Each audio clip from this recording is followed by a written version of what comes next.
Welcome to the show. Thank you. So, Misha, you don't understand. I've been trying to get a hold of you for a long time. I've been trying to get to know more about you because I look up to you as an entrepreneur. I remember when the first time I had Misha's Cupcakes. It was a great experience. Really? Yeah, I think it was in high school. I was in I high was school. in high school too. And somebody brought it to the house. We had a birthday party. Okay. And they got a bunch of cupcakes instead of an actual cake. That's and awesome. Man, it was amazing. I'm so... See, these are the stories that I realized this the other day, that's what we do. It's like you're making people's memories. And generally, unless we screw up, they're good memories, right? Always. How cool is that? That's kind of a nice way to do business. Man, and I've read a little bit about your story, but I brought you here because I think your story is amazing and your story is very inspiring for a lot of people, especially Thanks. women entrepreneurs. That, everybody thinks that having their own business is impossible, that it's very difficult, that's not for me, that I should just go and get a job. And hearing your story, having a baby and starting a business at the same time, it's kind of difficult. So I want to go back to the beginning of the time you were born. How was your life and when you were little? So long ago. I'm sure it wasn't that long ago. And how was that whole thing? Okay, so let's say you told me your parents were your parents were born here. My mom was born in Mexico. She lived there till she was 17. She moved here. And then my dad was born in Utah, and he grew up in Peru. And then they got married in Miami, and this was like 1969. Mm-hmm. And then they had us, and I'm out of three. So I have two brothers. So the three of us were born and raised here. I went to Gables High, and then I went to University of Pennsylvania in Philadelphia. And that was freezing. So, I wasn't a big fan of the cold weather. So you came back home. Well, I did have a little hiatus. I lived in Italy for 2 years, and I was a tour guide, and I worked in a hotel, and I was a nanny. Basically, I was drinking and eating and having the best time. It was awesome. So those 2 years, and then I came back, and I moved back to Miami in 2000. That sounds like a movie. Sounds like an Eat, Pray, Love movie. Yeah. Before, like, the terrible stuff. Yeah, you were a tour guide, a maid, and a nanny, and you were great. drinking. In Italy. In Italy. Nice. I like that. So you had a lot of wine over there, I guess. I still do. It was a good habit I picked up. Really? Yeah. Awesome. Tell me a little bit about, you came back to Miami. How was your life when you got back? I moved in with my parents. So it was kind of nice. My dad's super, super, super strict. So he didn't really like when I was going out. And I had to come home. So I would come home like at 5 a.m. And then I'd be like, I just woke up. And I'd walk out. My PJs, I'd switch clothes quickly. Mind you, I was like 6 at the time. It was ridiculous. And I worked for UPS. I did sales. I learned so much from that experience, tremendous learning, because of the fact that they had a great training program. Mm-hmm. I had to do door-to-door calls, which, oh my God, it was so awful. You're knocking on these doors, and these people are like, some of them were really nice, some of them were really weird, and some of them were really not nice. They were like, just get out. Okay. So I did that for a little bit, and that's where I met my husband. And let's go back to the selling door to door. Yeah. Okay. Do you think you learned something from that? What was that experience like, and how do you think that has added value to rejection? I learned a lot about being rejected, and then first you take it personally, and you think that there's something wrong with you, and then you realize, like, okay, if I was in there and someone walked into my office and I'm in the middle of stuff, right, I'd be so annoyed. Yeah. So what do I need to do to make it that they actually want to talk to me? And it was easier with the guys, and then I realized, like, it shouldn't be about that, right? It should be about I'm walking in and I'm pleasant and I'm not taking up too much time, and little by little it worked. I really enjoyed the feeling of like, okay, this one's good, but there were days where I'd walk out after someone was really mean, and I like sit in there like, And I would kind of sulk for a little You bit. take it personally, right? Yeah, at first you do, because you feel, I was 6 or something, 25. Can I have one sales tip? Give me a tip. Oh. One sales tip. Something that everybody should know. Well, I think a lot of salespeople don't listen. They go and they're like pitching their thing instead of saying, you can say, what are your needs in many different ways so that people don't feel like they're getting sold something. Right. And I think that's it. It's like, you don't want to make the sales pitch feel like a sales pitch, because I think a lot of people respond long term and they'll be more loyal to your product if you haven't pushed it on them. Right. Because, when someone convinces me because I want them to leave me alone, then, I'm going to try to get out of it as soon as I can. But if the relationship then is built Right. and you actually do respond and good customer service and that kind of thing. Awesome. So that was a lengthy tip.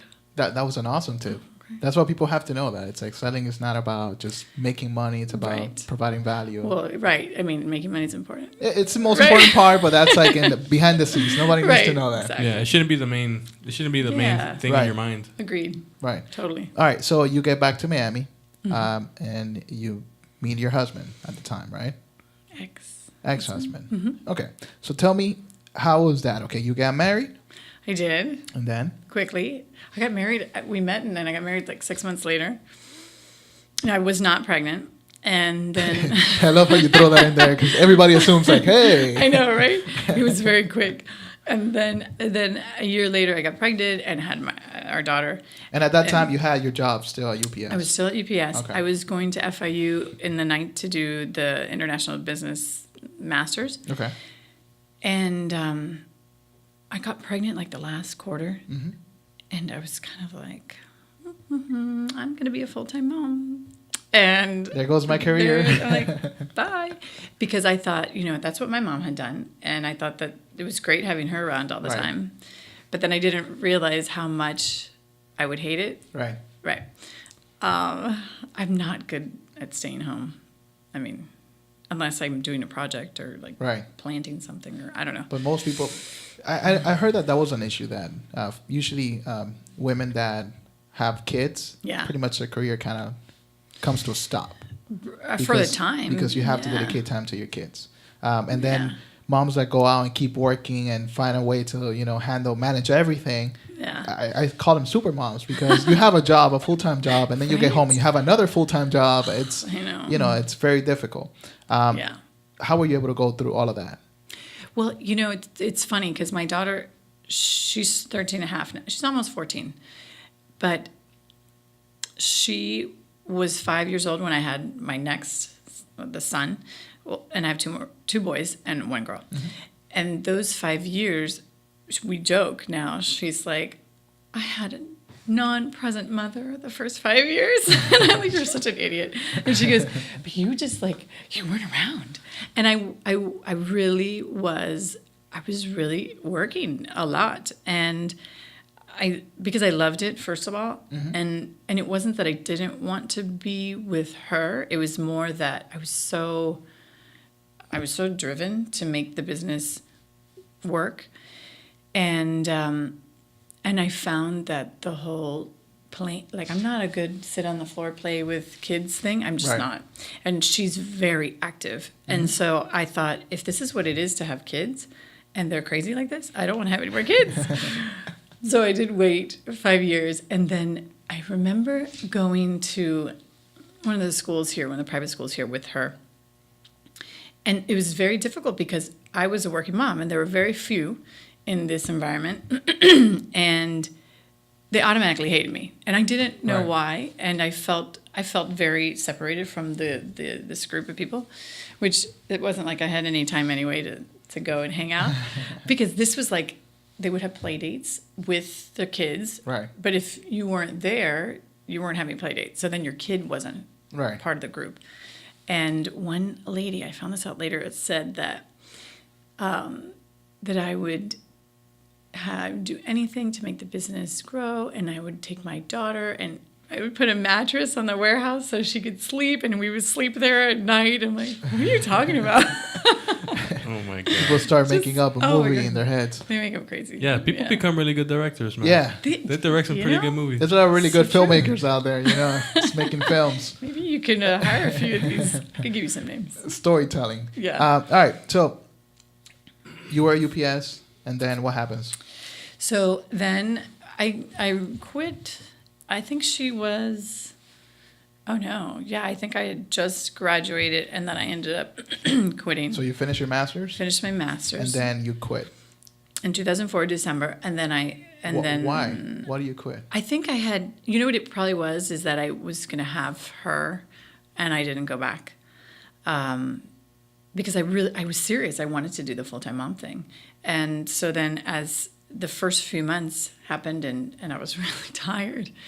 And so we're getting to like 3 months here, and my ex-husband was like, "Okay, so job, like, what's happening? When are you gonna And get a job? what's Why are you gonna help going out a little bit? on?" You Yeah, know? and I'm going, "Oh no, I'm gonna be a full-time mom."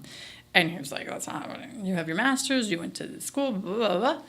And I was pressured and annoyed, but we needed the money. I mean, Of course, you yeah. know, back then you think, "Oh my God, but this is my calling." And now I realize, like, okay, it's pretty normal to go back to work. And so I applied and interviewed with a bunch of pharmaceutical sales jobs, companies, whatever. And I remember going to Newark for the third interview, and it was myself and this other young lady. And I remember looking at her and being like, I got this. And what a jerk I am, because I felt like I was whatever I thought I was, and I didn't even think that she had what it took, and she got Right. the job. And Look at that. wow, it was a blow to my ego. And so then I realized, I'm like, you know what, I'm not gonna be a judgy little bitch, because that's when you don't see things, you Yeah. know. So What's another yeah. thing that you learned from that experience? Because I know we've all been through it. We all think that we're the shit, right. and then something happens, and you're like, "Whoa, what just happened?" And especially entrepreneurs, even though they don't know they're Yeah. entrepreneurs yet, inside of them they're like, "Oh, I can do anything," you know. Yes, So, absolutely. what's another thing that you learn about ego and managing your ego? I think it's been a very lengthy it's like a life process, right? Yeah. So I keep learning about my own ego, and I had this wonderful conversation with, she's actually someone that you would love. It's a woman that wrote a book called Power Wishing, and she's here in Miami. And so we were sitting there talking, and I needed to let go of certain people that were toxic, not good for the business. This is very recent. This is like 2 weeks ago. And she says to me, Breaking news. and she goes, well, so what's holding you back? You know that they're screwing up your business. You know Right. that they're not good. You know that they're the bad apples and that kind of thing. And and we're talking, and she goes, I know what it is. You don't want them to talk shit about you. And I go, it's not that. I mean, she goes, you don't want them to hate you. And I realized, I was like, huh. She goes, Misha, people are going to hate you, and you have no control over that. So if you walk your life in the way that you feel is right, and I mean, quite honestly, I don't do things that are illegal, and I don't do things that are on that gray line. Right. And she goes, so do what's right, and who cares? Right. Who cares about what the rest of them think? And I felt like I unattached myself from this feeling like I had to prove something, or like I had to make everyone feel good or whatever. And the next day I went walking. I walk around the Granada golf course every morning. And I'm walking, and I was like, I always say hello to everybody, you know, because I go at 7 o'clock, and everyone else that's there, they all go at 7 o'clock too. So It's you all just- see each other so every we're all day, like, yeah. hi. And sometimes I'm like, I haven't put on makeup, or like my makeup's gross, or I'm like, I just got out of bed, whatever. Yeah. And that morning I was like, I don't care. Right. I could be like wearing just, I don't know, a bag over my head, and Right. it's all good. Yeah. And I realized, like, that whole ego thing. Look, we've had some tough times in the business, and it hurts your ego, Of course. because you're like, I thought I had this, you know? And so And that's you already being successful. Imagine somebody that is just starting out. Because Yeah. when you have a little bit of success, you're like, I need to have a little bit of ego. We all have it, right?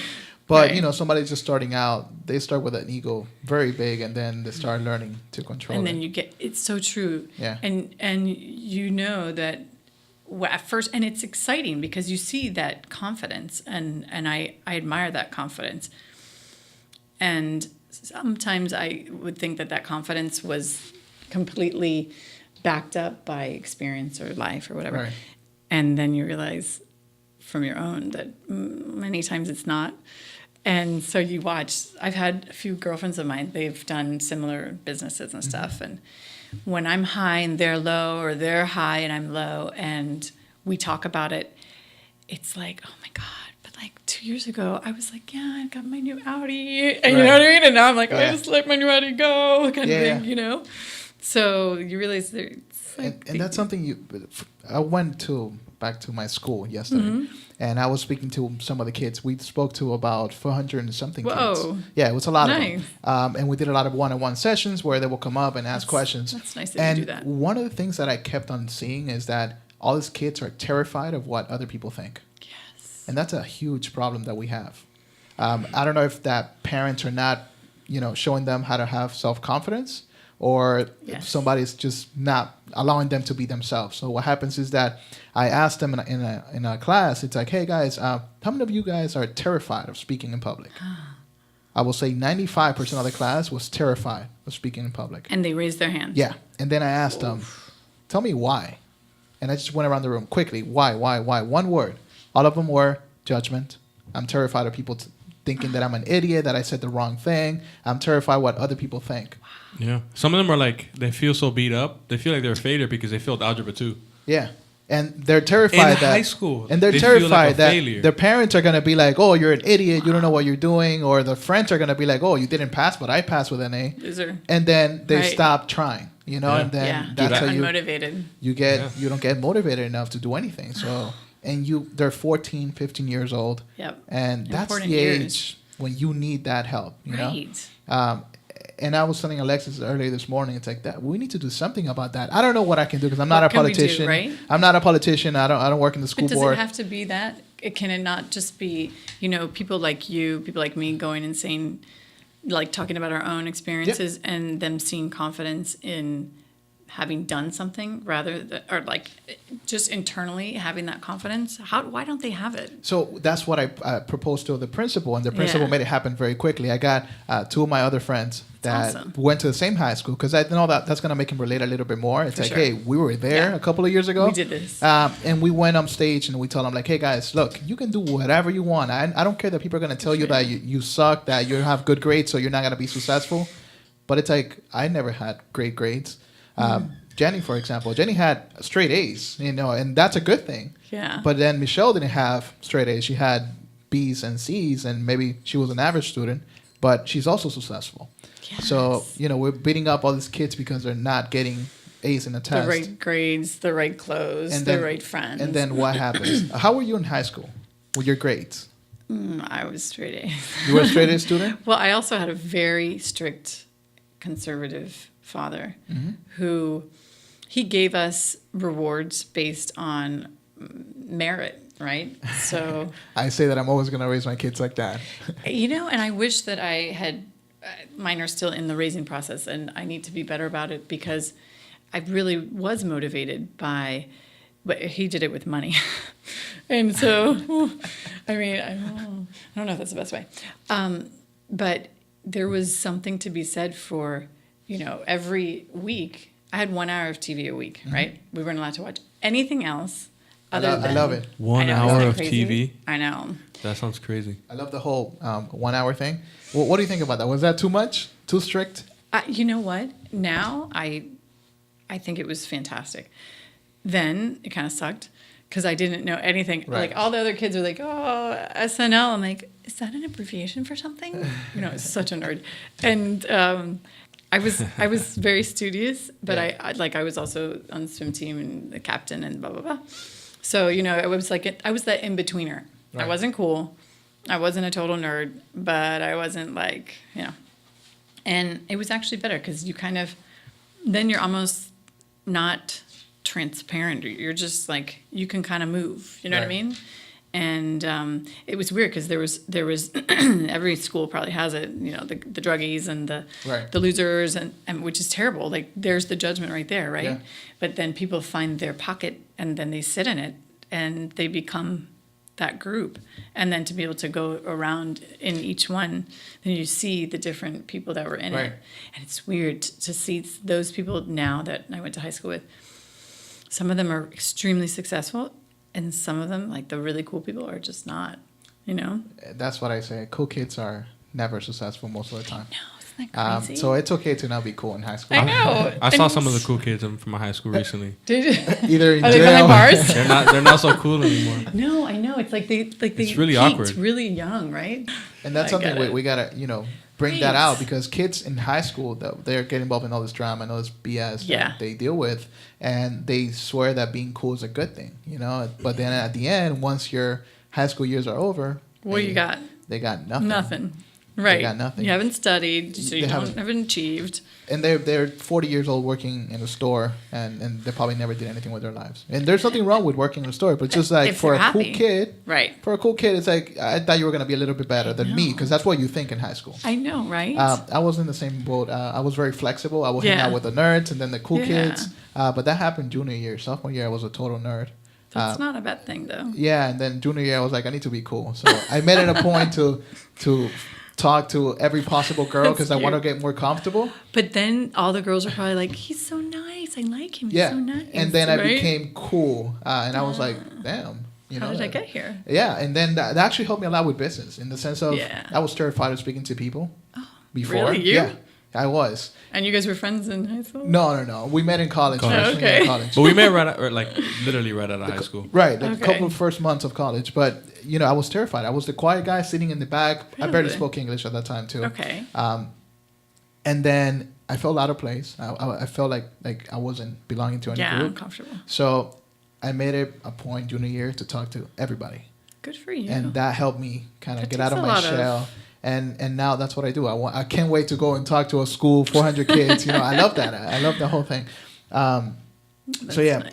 Okay, so going back to starting Misha's Cupcakes, you leave your job at UPS, Right. and Have baby. You had your baby, and then you were home for how many months? Well, she was about 4.5 months when I had gotten like a no, the final no, because I was like, I'm not doing this. This is bullshit. And quite frankly, I think I just didn't have the desire, you Right. know? And people feel that energy. So you were applying, but like, yeah, sure, I'll apply, but Right. you didn't really want it. Kind of not really, no. And so, you go to the interviews and you're like, yes, this, but Right. inside I'm like, this is bullshit. Right. And I was annoyed because of the whole like get a job thing from my ex-husband. And so it was almost like I was being a little passive aggressive. Yeah. Maybe. I've grown up. So, and I was driving with my daughter one day and I was listening to NPR and I heard about the Sprinkles cupcakes in LA and I was like, I could do that. And because I love to bake. And so, and I thought, well, since I'm a stay-at-home mom, I can make some extra money and then he'll be off my back. And so I went home and I was like, so this is what I'm going to do. And he literally like laughed at me and was like, that's not happening. And I go, no, now that's really what I'm going to do. Because it made me became a mad. challenge. Yeah, it did. It's like, I can do this now. If you're going to say I can't, then I'm definitely going to do it. And so I literally started baking cupcakes and my mom's recipe, her chocolate recipe. And I'm like, this is fun. I started to do the chocolate and then I guess we need another flavor, right? So Right. then I made the vanilla. And I literally took the chocolate recipe and I was like, okay, everything that's white, right? So we got everything that's dark. Now we're going to make everything that's white. And it was really good. And so then I would walk up and down my street and give them to my neighbors. I got to know all my neighbors, and that was nice.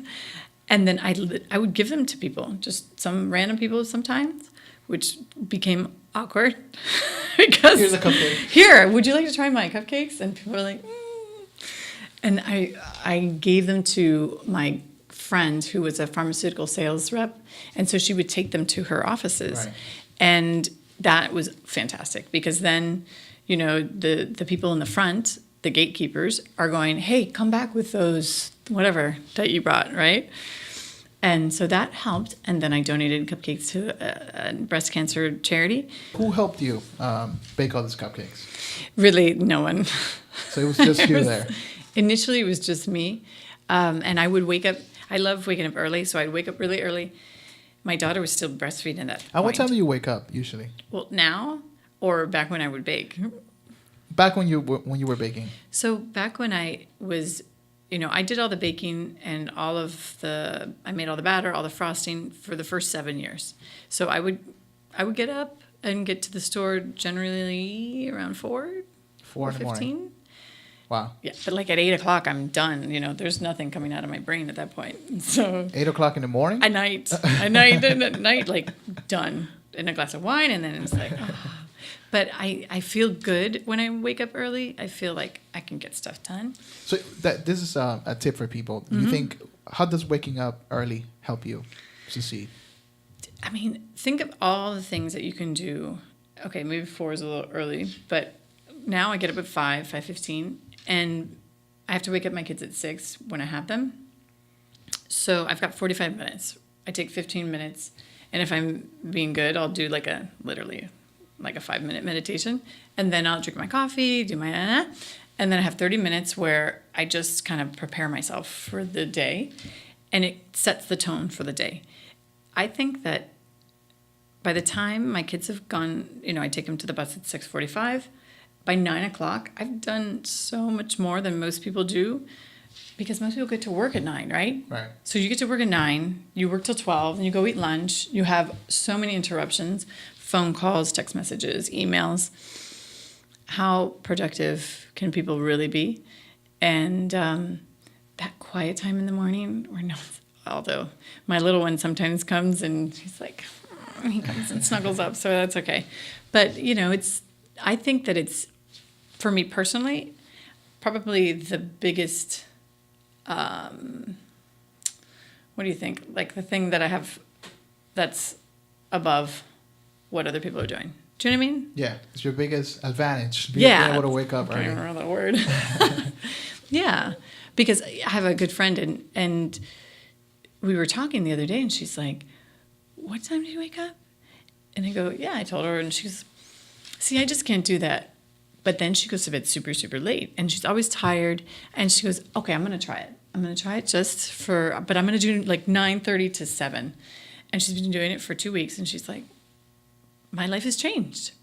And I thought, okay, yeah, I think that it does. It gives you like a little boost. I know that most successful people that I know, there are millionaires, successful people in the community. All of them tell me the same thing. Oh, they all wake up early? All of them wake up from 4 in the morning to, yeah, it's a pattern that I keep seeing. And that's something that a lot of people need to. We should do a study on this. Yeah. That's just from my experience. I know a couple of successful people here, and all of them have that in common. Okay, good to know. Right. I'm on the right track. Come on. Anyways, let's go back to starting Misha's Cupcakes. You were baking, working all day, baking all these cupcakes. How many cupcakes would you say were you making at that time? Well, you know, at first I was making like 20 kind of thing, you know, and it was always in between Ella's schedule. My daughter's name is Ella. In between her feeding schedule and her sleeping schedule. And then I wasn't really getting the knack of the mom thing, so I would drive her around to put her to get her to sleep. It's like, oh my God. Sometimes we had like a good 45 minutes driving before she'd fall asleep. So it was kind of, you know, spotty. Yeah. It was basically whenever I could. And then as like people started actually calling for orders, I was so surprised because I don't know about you guys, but I hate answering my phone for numbers that I don't know. Right. Right. So all of a sudden I had to answer the phone. I'm like, damn. But it was orders. So I'm like, okay, it's worth it. And I still have the book. It's this black planner, like a soft one, that I would write all the orders in, like little tiny. And I swear, I don't know how I didn't have complete mess ups but at this point I was doing it with cash, right? So people would order, and that was great. But my husband at the time had said, you know what?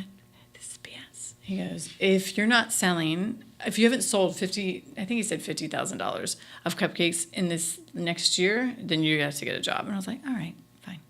So I was very determined because I'd grown up with my dad who worked from home. Right. I dated any guy that I dated had been an entrepreneur or had their own business, even if they had gotten it from a family thing. And so I was used to that. That was my example. The freedom. So, right. And that flexibility. And I'm not the greatest with authoritative control, it doesn't work. You don't like people telling you what to do. No, I don't. I mean, because I don't think people are really good at doing it. And you can tell people what to do in a nice way, right? And I learned from UPS kind of the management style that I wanted to be. And I'll never forget this. I learned the way that and I still wish that I could be like him. This guy's name is Bernie Probst. He's an attorney here, and he was a good friend of my ex-husband's. And I worked for him for 3 months while I was pregnant. And I was like a paralegal. Right. And he was so kind. And I know there were times where he probably wanted to strangle me when I would make mistakes. But his style of teaching was, right. You didn't even realize that you'd completely messed up. And because he had just then brought it around, made it an incredible teaching moment, and then I wanted to do everything perfectly for him. Right. You don't want to let him down, Didn't. Yeah, you have to. I mean, you got to be tough because it's business. Right. But you also have to, There has to be kindness in it. a little bit of it. Yeah. I'm telling you, though, even if you are kind and fair, they're not nice people. Yeah. So they will still do terrible things when they leave. Mm-hmm. And so that's kind of where it comes back to that whole, like, okay, if I'm going to be genuine with who I am, I'll expect, that there's going to be some people that don't like me or whatever. And then there are those people that will do not nice things. And I need to let it go. Yeah. And then there's people that are going to support you with their lives, So yes, and they're the wonderful ones. Those are the ones that you want to keep around because they Right. care about you. It's not about money. It's not about anything. It's So about true. they just believe in your vision. Okay, so again, I want to go back because I want to know the whole story. Okay. I'm like, you were baking a bunch of cupcakes. No, I actually love that. I love the fact that we're going around. 'Cause we are.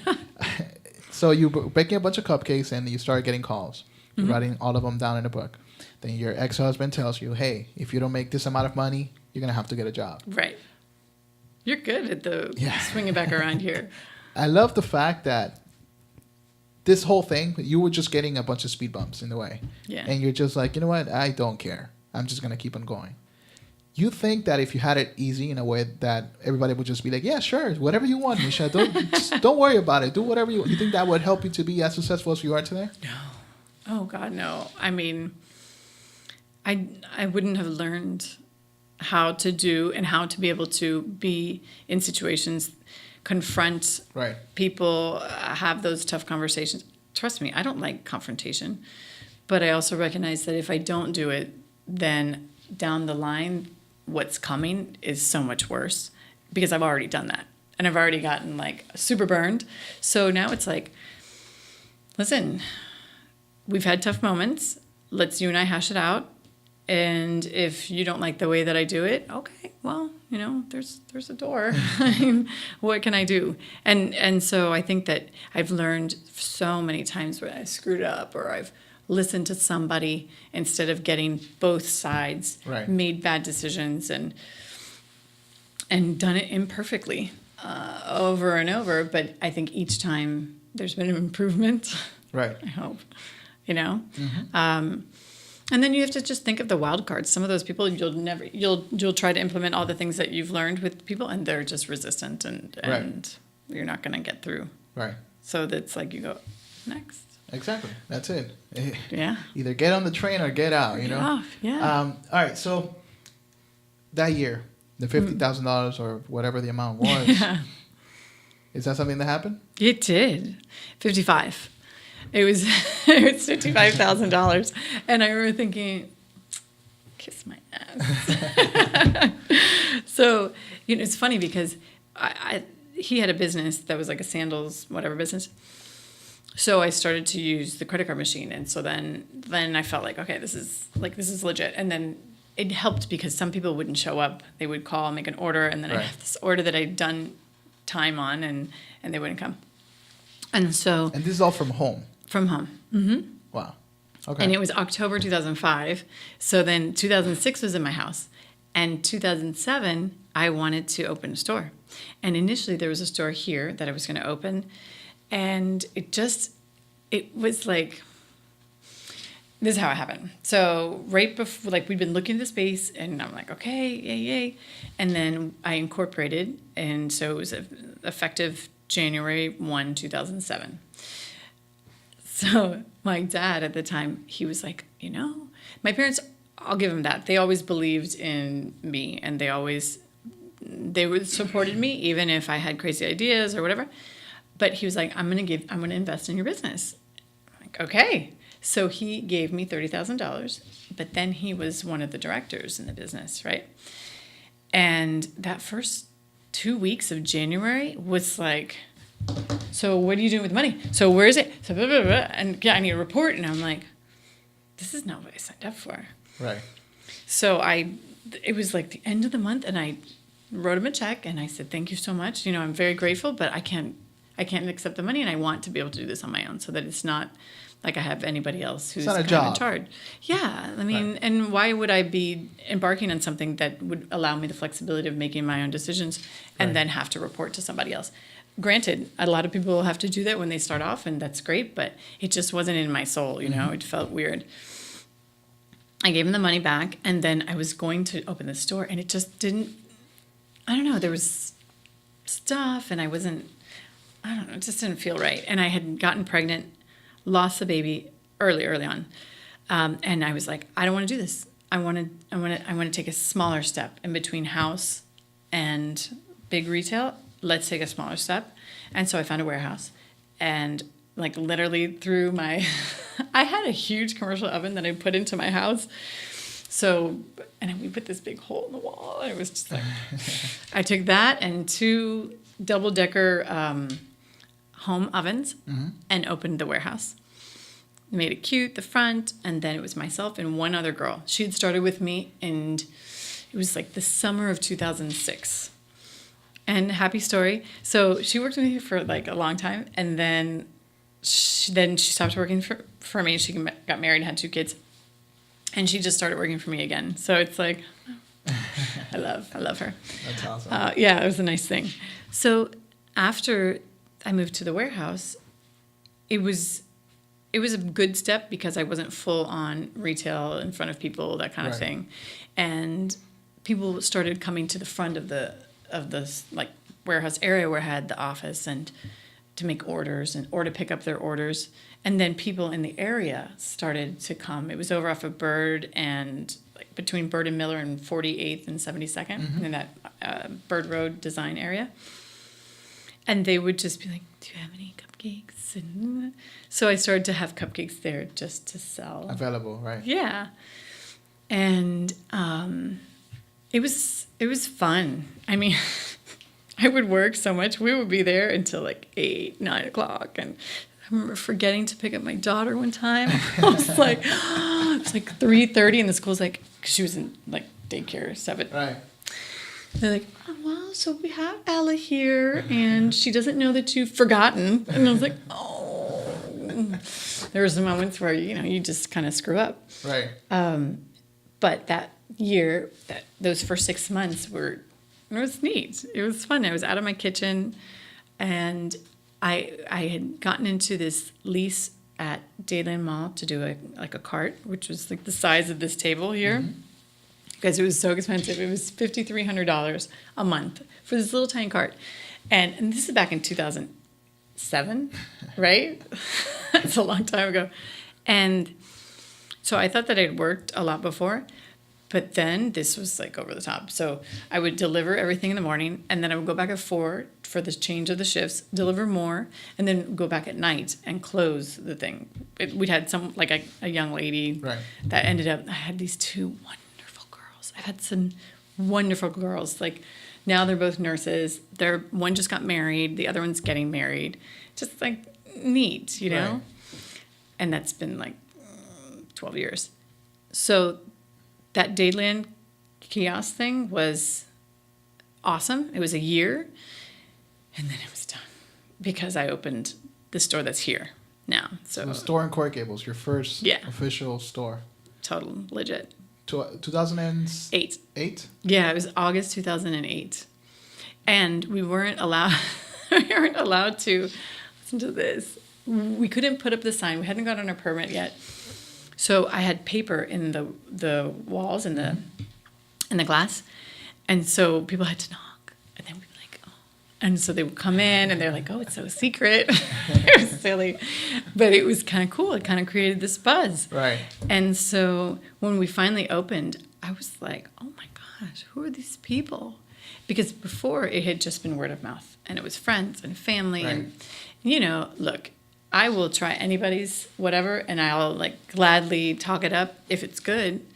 But if it's not good, I'm going to tell them. I'm going to say, hey, good job, but it's not my thing. But when they come back, then you know, okay, it's working out. Right. Like we've done something that's Were you good. a little afraid when you opened your first store? It's like it's a big commitment. Yeah. You know? You're signing a lease for probably 2 years at I first. think it was 5. So it was first like 5 store, years. you're like, okay, 5 years. Yeah. You got to stay with that lease for 5 years. Right. How was that time? What was going through your mind?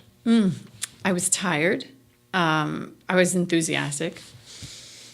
I never thought about like if things don't go well or risk or whatever, because that didn't even enter my mind. I think I've always been kind of like, okay, I'm doing this, so all the stuff around me doesn't matter, which is good in a certain way. It's like you got blinders on, but it can be, you know, then you're in it. Right. And you're not seeing what's around you all the time, which for that time was good. It was important because if I thought about what the possibilities were, you wouldn't have done it probably. maybe not, you know, but I never thought that I wouldn't be successful. You just went for it. Yeah. It just was like, okay, this is going to happen. And oh my gosh, there was some tough moments because I realized I wasn't sleeping and I really liked being at the store. Like I liked being at the store more than I liked being at home. Right. And that's not good for, you know, your marriage. The kids. Right. Yeah. So how do you handle that? How was that? Oh, in 2008, I was like, I'm done. In December, I'm like, I want to get divorced. And I didn't, obviously, at that point. Because to me, it was like, okay, we're on a mission. So I'm working really hard. So why aren't you? Right. You know? Support. Or why aren't you working hard too? Right. So, and I believe that if you have a partnership, like everyone's got to be on board, but you have to do your part doing whatever you're doing. Right. So I would wake up, I get to the store at 4 or something, and then I had to go back to wake up my daughter to take her to like preschool. Right. Because my ex-husband, he didn't wake up. And I'm like, you know what? And I did that for many years. And then I realized, I'm like, why am I doing all the work and doing all the momming? And it's BS. Right. So got a nanny, which helped. Nannies are great. We have ours now. I mean, she's just part of our family. It's been like 5 years, right. You know. So yeah, those were tough times because when you don't want to go home, and my husband would call like at 5 and he'd be like, okay, it's Friday. Are you coming home? Yeah, half hour. He's like, okay. So it'd be like 7:30. Right. And he'd be like, okay, are you coming home? So then, I go home but I gave all of my energy to the business. And so then... Relationship advice for someone, either... Let's do it from 2 different perspectives, okay? Mm-hmm. Someone that is not an entrepreneur, that is with an entrepreneur. Yes. What would you say is one thing they have to keep in mind? Because I know that's very difficult. Like, for example, my wife, I was lucky that she understands what I do, that I have to work extra hours on weekends, on holidays, on birthdays. You just got to do it. So not everybody's as lucky. So what would you say to someone that that advice. So I'm not an entrepreneur, but I'm marrying someone who is an entrepreneur. What is the one thing that they have to do? The person that's not the entrepreneur, Yeah. probably has to have a lot of patience and believe in the person's vision, right? And also support them and know that, okay, here's what it is. This is what I signed up for. I'm in this relationship knowing that this is who you are now. But then the entrepreneur person, they really need to figure out what's important to their partner and fill that need, right? So if my partner loves birthdays or loves to go out to dinner or whatever, to do those special things that make them feel validated and loved and cared for, because you might not be you might have like a big moment in between those, right. But then there's something to look forward to, and then they know that you're still thinking of them as a priority, right? Because it is weird. It does kind of consumes you a little bit. It becomes your life. Your business becomes everything. And the other thing is, I know for a lot of guys, it's very difficult to get with a girl that is an entrepreneur. So true. Because, they usually don't see females as business people, as entrepreneurs. And I have a huge feeling that I'm going to have 2 daughters. So I'm setting up the stage for, for girl power, all the way. It's great. So you'll be great at it. So, he says this all the time, by the way. He does. I feel like He's drawing it to him, right? At first, I was like, it's gonna happen because he keeps saying it. Because everybody, every time they see Rebecca or they see me, and we just get married, like, oh my God, I can't wait for the 2 daughters. I'm like, what? They say that to you? Everyone, every person from people at her job, people that don't know each other. So I'm like, okay, I think it's gonna happen. Imagine if it's twins. Ugh. That would be amazing. The way we get it over with once, and the only problem is at the same time we'll figure out. Figure it out. There's no point in having a gender reveal. Exactly. Some people are like, you pop a balloon and I already know. Don't worry about it. You're like, I already know. Don't even pop the balloon. We already know what it is. All right. So, how is it for a female entrepreneur to be able to manage a life, a family life? I think I never really identified myself in like this whole entrepreneur thing, whatever. And everyone would call me that. And I would be like, okay. To me, it was more like, okay, we're just doing what we're doing, right? And then as time went by, I understood what it meant. And I recognized the difference between myself and my friends. And I'm not saying better. Not at all sometimes, because sometimes I look at my girlfriends and I'm like, that's kind of nice, I mean, different lives, work for other people, or like I have a friend who's a painter and she's not an entrepreneur. She's a painter, you know what I mean? So, but she lives in a different space than I do. And she's much more laid back than I am. Right. And I think that some people think that they're entrepreneurs because it makes them look good. Right. And so they want that to be their identity. And I think that's what my ex-husband was. And I think that he felt that was, what he had created for his own identity. But if you're doing that, then you've got to do it all the way. Right. I mean, there's those days that you wake up and you're like, oh my God, I'm like messed up tired today or hungover or something. You know what I mean? Yeah. But it's like, you still got to get up. And then the people that wake up and they're like, I just don't know what to do with my day every day. It's like, well, then go find a job. Because if you don't know what to do with your day every day, you're not going to make it. And if you don't have those, listen, I have days where I'm like, oh my God, I'm like kind of tired, take a nap. Right. But then get off your ass and go and pound the pavement or whatever.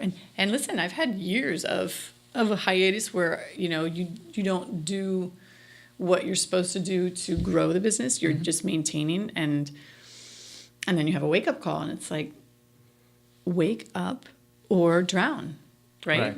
And those are painful because sometimes you think that you're not in that moment until, someone says something or you look in the mirror, or it's like, and you get mad at first, and then you have to be realistic, because I realized the other day that there's nobody else that I'm like, who am I asking? Right. You know what I mean? When I'm making a decision that I'm like, who am I asking? Yeah, I can ask my boyfriend or I can ask my friends or whatever. But why do they have any insight into it that would apply to And so when you realize like it's up to you, then it's kind of empowering, actually. I don't know if I answered your question. Have you ever thought about quitting? At some point that you were like, okay, like I'm done with this. I don't want to do this anymore. Did that ever cross your mind at any point? So when I had my third child, that's when I stopped baking, me every day doing the baking and the actual physical aspect of it.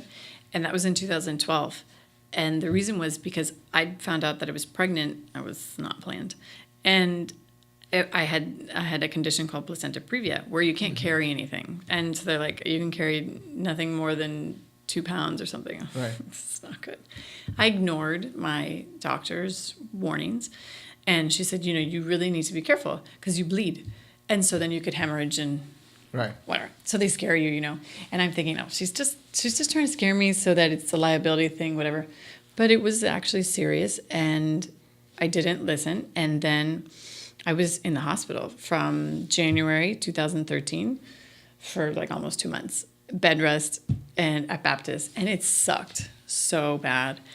And then I had my last one, Grayson, who is like, the child is just like a ray of sunshine. But I had him, and then he was in the NICU for a month. Mm-hmm. So I spent basically 3 months in the hospital, and it was soul crushing. I mean, I had some crazy stalker chick that was a nurse when I was there who would spend like 8 hours in my room. And you're hormonal, you're upset, right. You're like, you can't get out of bed. Right. So then you're relying on these people. So it turned into a really weird experience there. And after he got out of the hospital, I was not good. There was some postpartum, and I was just like, and he was tiny, and so we were worried about him having, problems and everything. And so I think that stress and that fear combined with, I worked when I was in the hospital, like I worked from my bed, and that impotence, mm-hmm. I can't control this baby thing. I'm trying to do the business, but it's difficult. I put the business, the day-to-day and all those things that I had done into the hands of people that I trusted, but I'd never given them the opportunity to do those things without me monitoring them. Right. And they did great. They did a wonderful job. And so then that taught me something also. But I was suffering for 6 months afterwards because I felt like I didn't want to leave this baby because I right. thought he was going to die. Right. And so it was difficult for me to go back. And I really just kind of didn't. I always did payroll, and I would always do the ordering and that kind of thing. But I took a step back.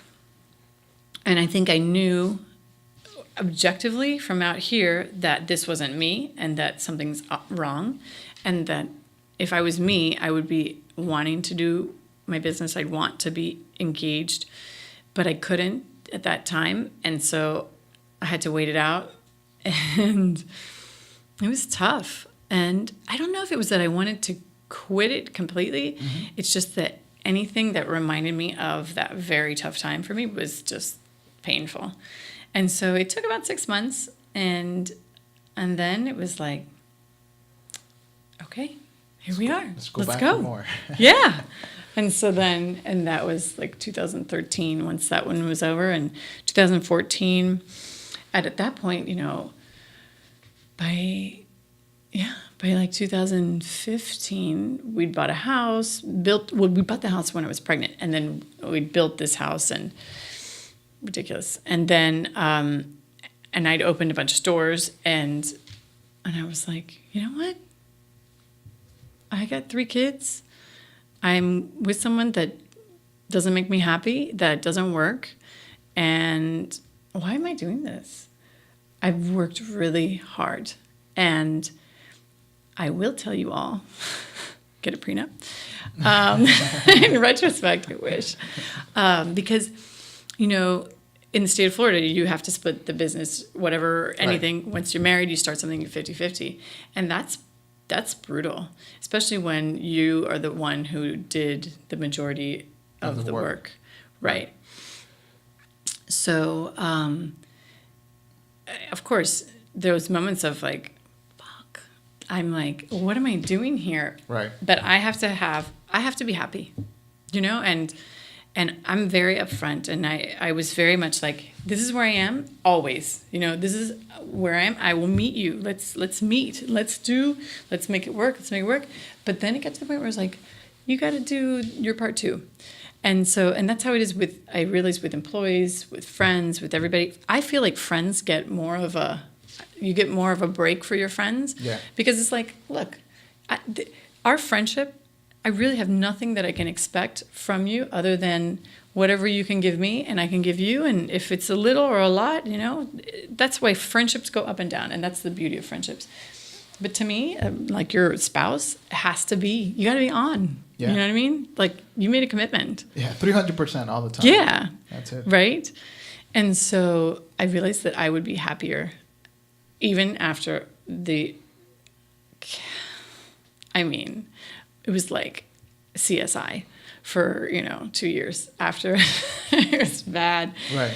After that, but, it's mine. It's my business. No one else owns any of it.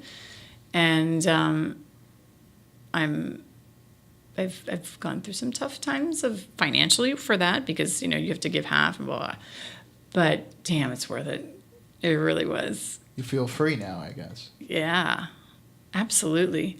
I feel like a little wiser, just have not reached the pinnacle at all, but just like, I wish that people would listen. I wish I had listened.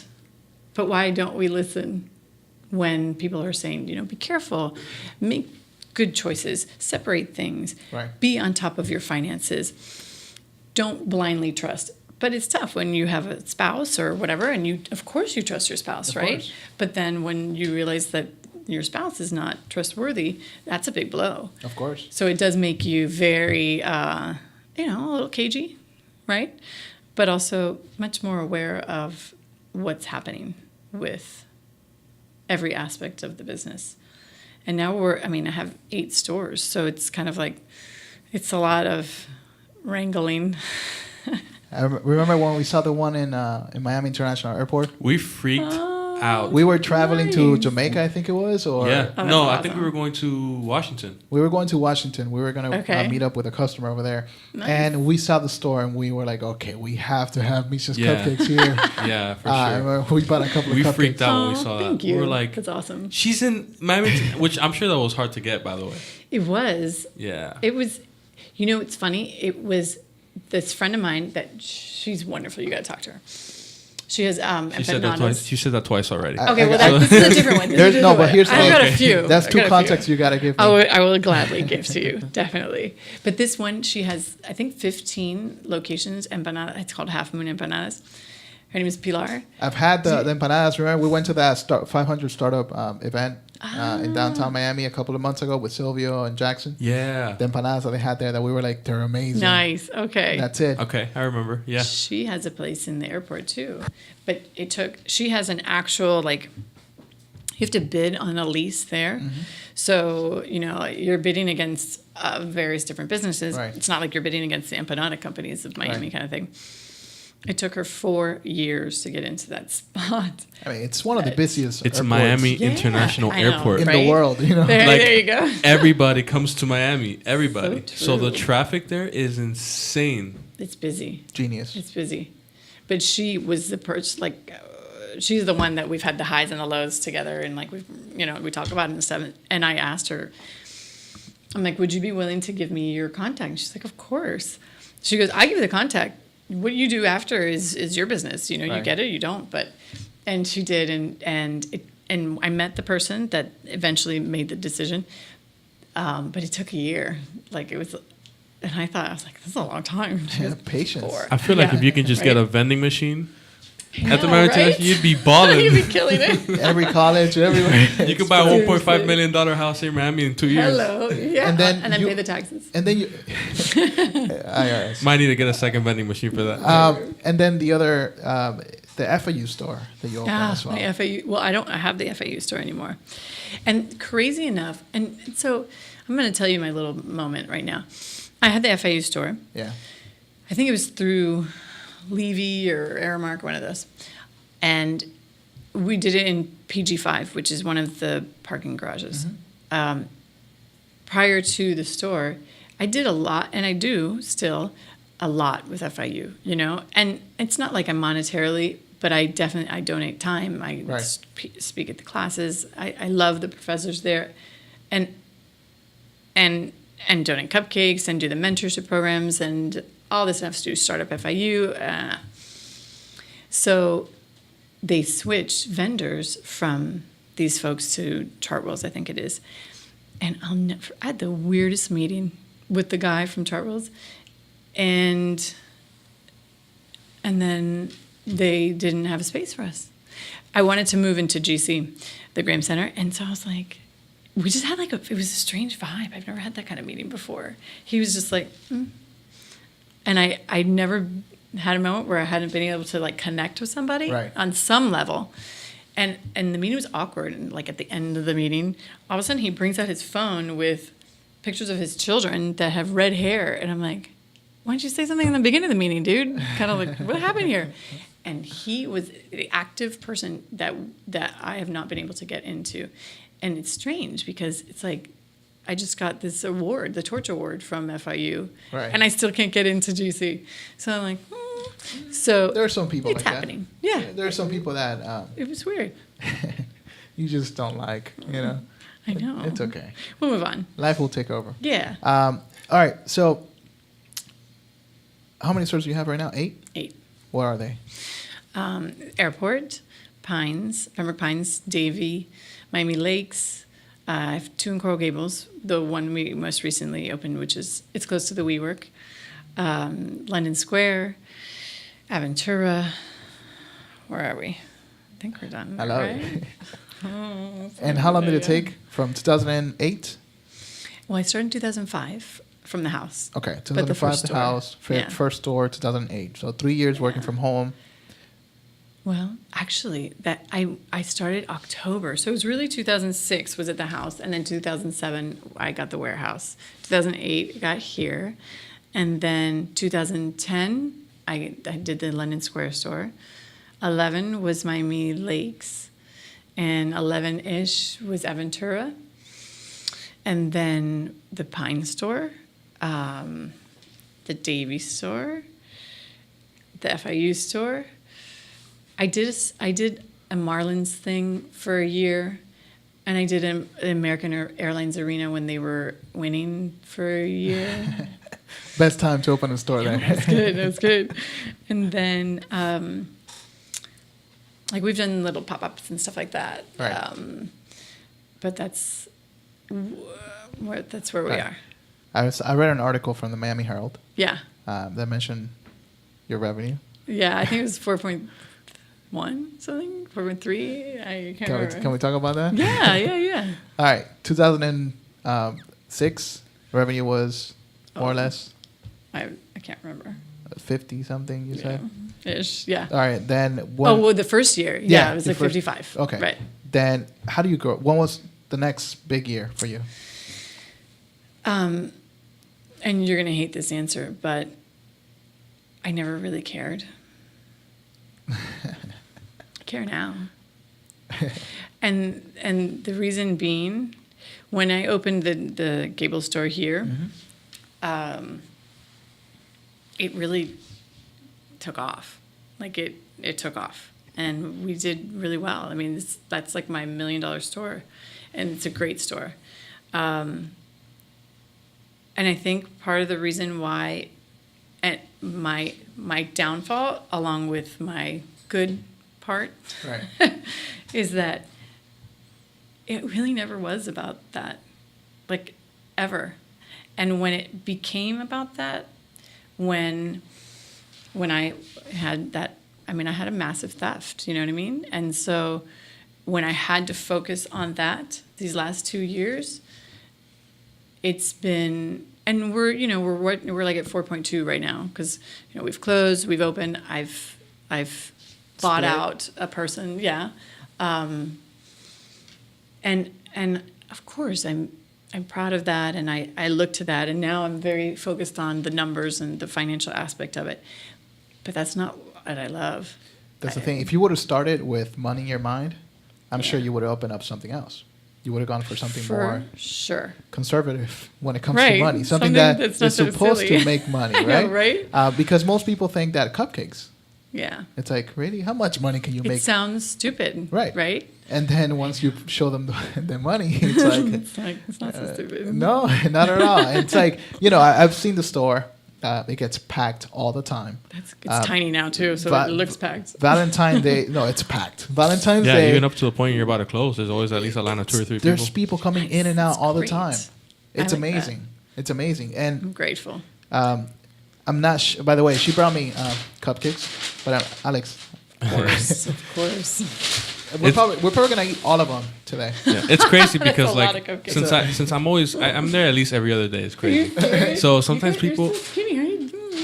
I think it's because I'm blessed, but anyway, I have good genes. Alex, look at that. Clearly. Let me see.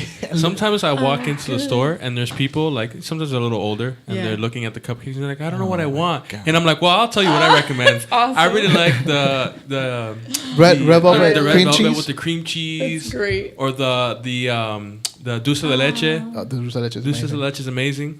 See, I don't have to mark it. I have you. Yeah, I walk in right? there and I'm just like, you can get this one. If you're gonna get, I'm telling you, man, the cream cheese one is amazing. I always tell people, if you can get the cream cheese one, get red velvet cream cheese. That is the bomb. That's my like the other You're day. so cute. We bought Thank you. a 12 pack of the red velvet and cream cheese, and that's my God. all we ate. Did you eat that the whole day? Yes. Oh. Yeah. It's crazy. My whole family's like, you got Misha's Cupcakes? You got Misha's Cupcakes? Oh, you guys, that's so nice. Yeah, it's crazy. Thank you. That's why you're here right now, because we just Here's more the than thing. we should. To be I honest. only invite people that I actually care about, like that I really want to Thank get to you. know. I made it a goal this year for me to meet all the people that I look up to. Okay, That's awesome. And I know we've never met before. I'm glad we have I now. was trying to contact you. I'm terrible. I emailed her, texted did? her. I sent you an email Where'd on you like send the email? 3 different email accounts that I got from different places. I asked Yeah. people in the store. We talk to the employees. I'm telling you, ask your employees. We're there almost every single day.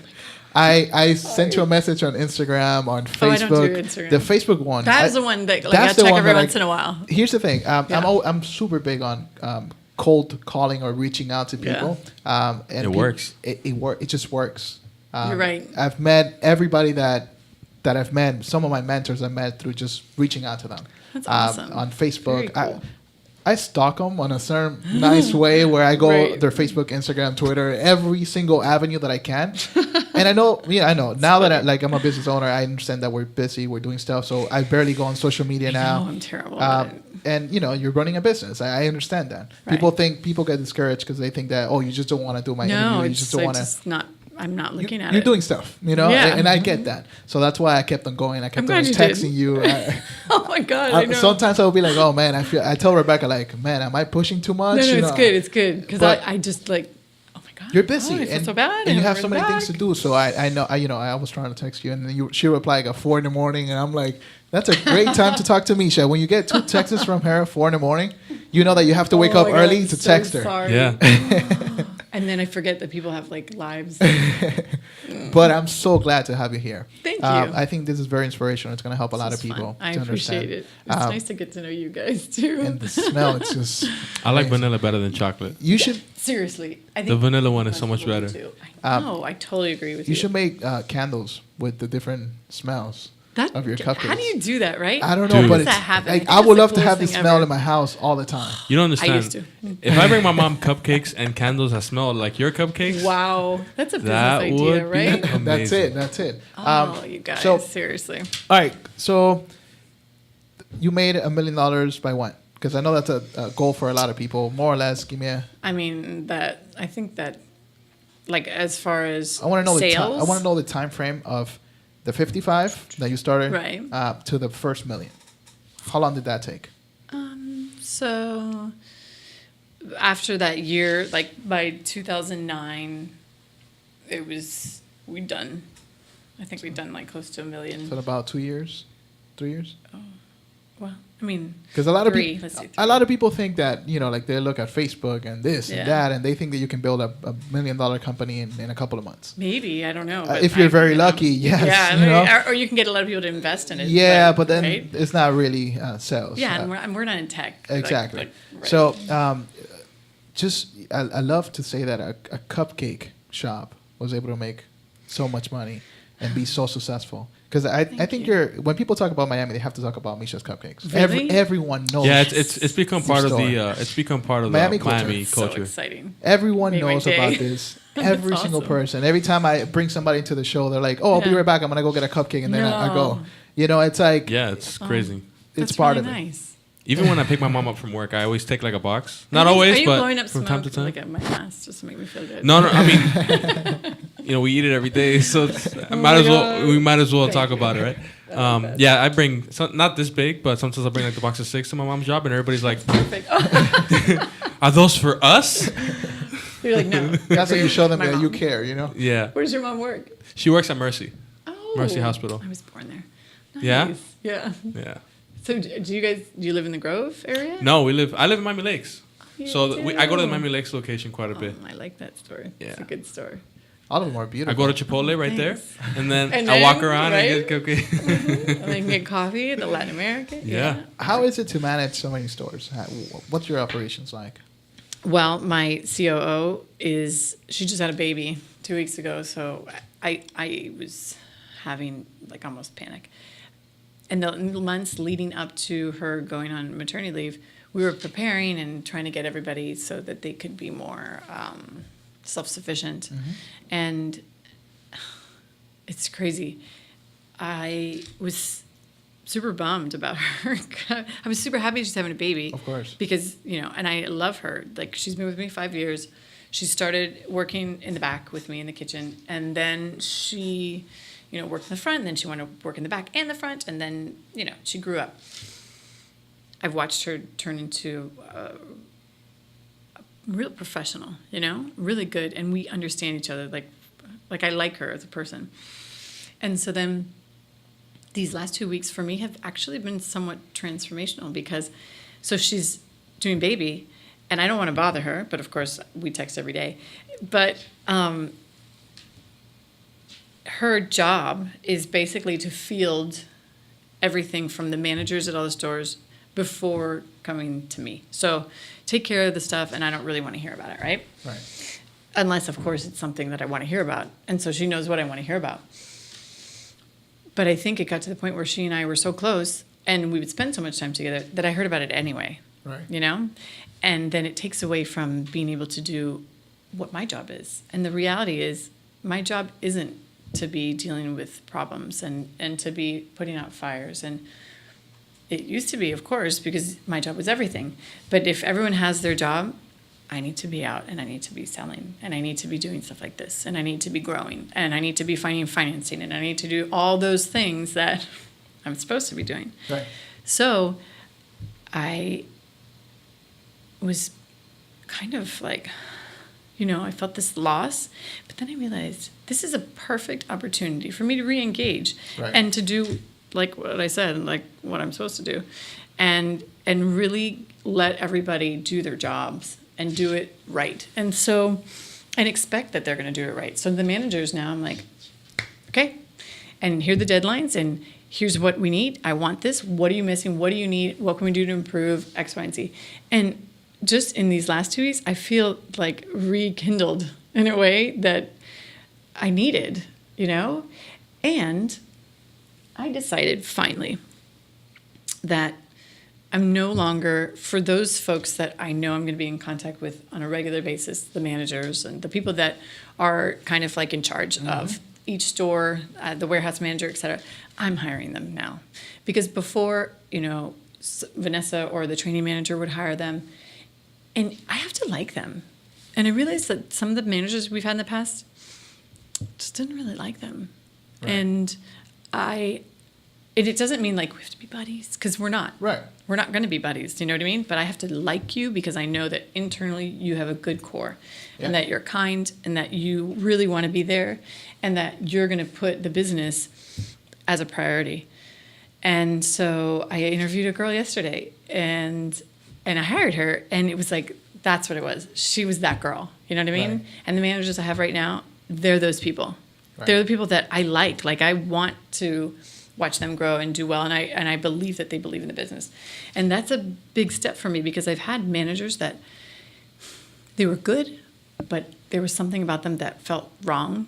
And if I'd only listened to my gut each and every time that I should have, I'd have so many less problems. Of course. Right? Right, but I think you listened to your gut a couple of times and it worked out for you. There's been some good gut calls. So learn to just listen to it. Do whatever it says to do. Kidding. Yeah, all your employees are great. Good. Yeah, that's what I was going to say. That's nice. All of our employees are They're pretty good. they're great. I think also if they have a manager that's not like a little sour, Yeah. even if they're good, you don't even see it because they're Right. affected by that person's energy. How many employees do you have right now? About 90. Wow. I think that that's a challenge for us too, because we want to have somebody always present, of course, and then the population, it's not like there are 90 full-time employees, Of course. right? So you have to manage between the population that is our demographic currently, Yeah. and the majority of our employees are students. Yeah. Their schedules are tough. They also have they have a different way of believing that work should be. How does that sound? It's interesting, and you guys are in that millennial age too, so I should stop talking. But No, I want you to talk about that. I think it's a different motivation. There's something that I don't always understand. It's frustrating because I don't know how some people are motivated versus others, in the sense that people. Give me an example. Okay, so I mean, the way that I was raised was, you know, we had to work in the house. Like, my dad would say, okay, you know, the whole TV thing. But then every Saturday we had to garden. I hated gardening. Oh my God. And we had to clean a room in the house and clean our rooms. That was once a week. You know, we had chores, right? Right. I was very fortunate. I grew up in the Grove in this beautiful home, and it was a beautiful lifestyle. But my parents didn't make us entitled. And let me tell you, if you... So we're talking about the entitlement mentality that millennials have. I didn't get there. I just was like, I didn't say it. All right, so I'll say it for you. Millennials are very lazy. They like to feel like they deserve things. Why? You don't have to say anything. I got you. I'm just going to nod. So, so here's the thing about millennials. Just because of the way that we were raised, we think that we deserve everything, okay? And I noticed that when I moved into this country. I'm an immigrant, so Yes. in my case, I felt from a very young age that I had to work, Right. because if you don't work, you don't eat. And There's that. there's that. And then when you grow up with video games and everything that you want for Right. Christmas and all these different things, you don't have to earn anything. You grow up with that mentality. Yeah. And that's something that it's affecting the workforce, and something that it's making it harder for somebody to start a business and hire millennials. Yeah. And unfortunately, that's the way it is. I know. And, you know, I've been through it. Every time I hire someone, like I've hired people from FIU.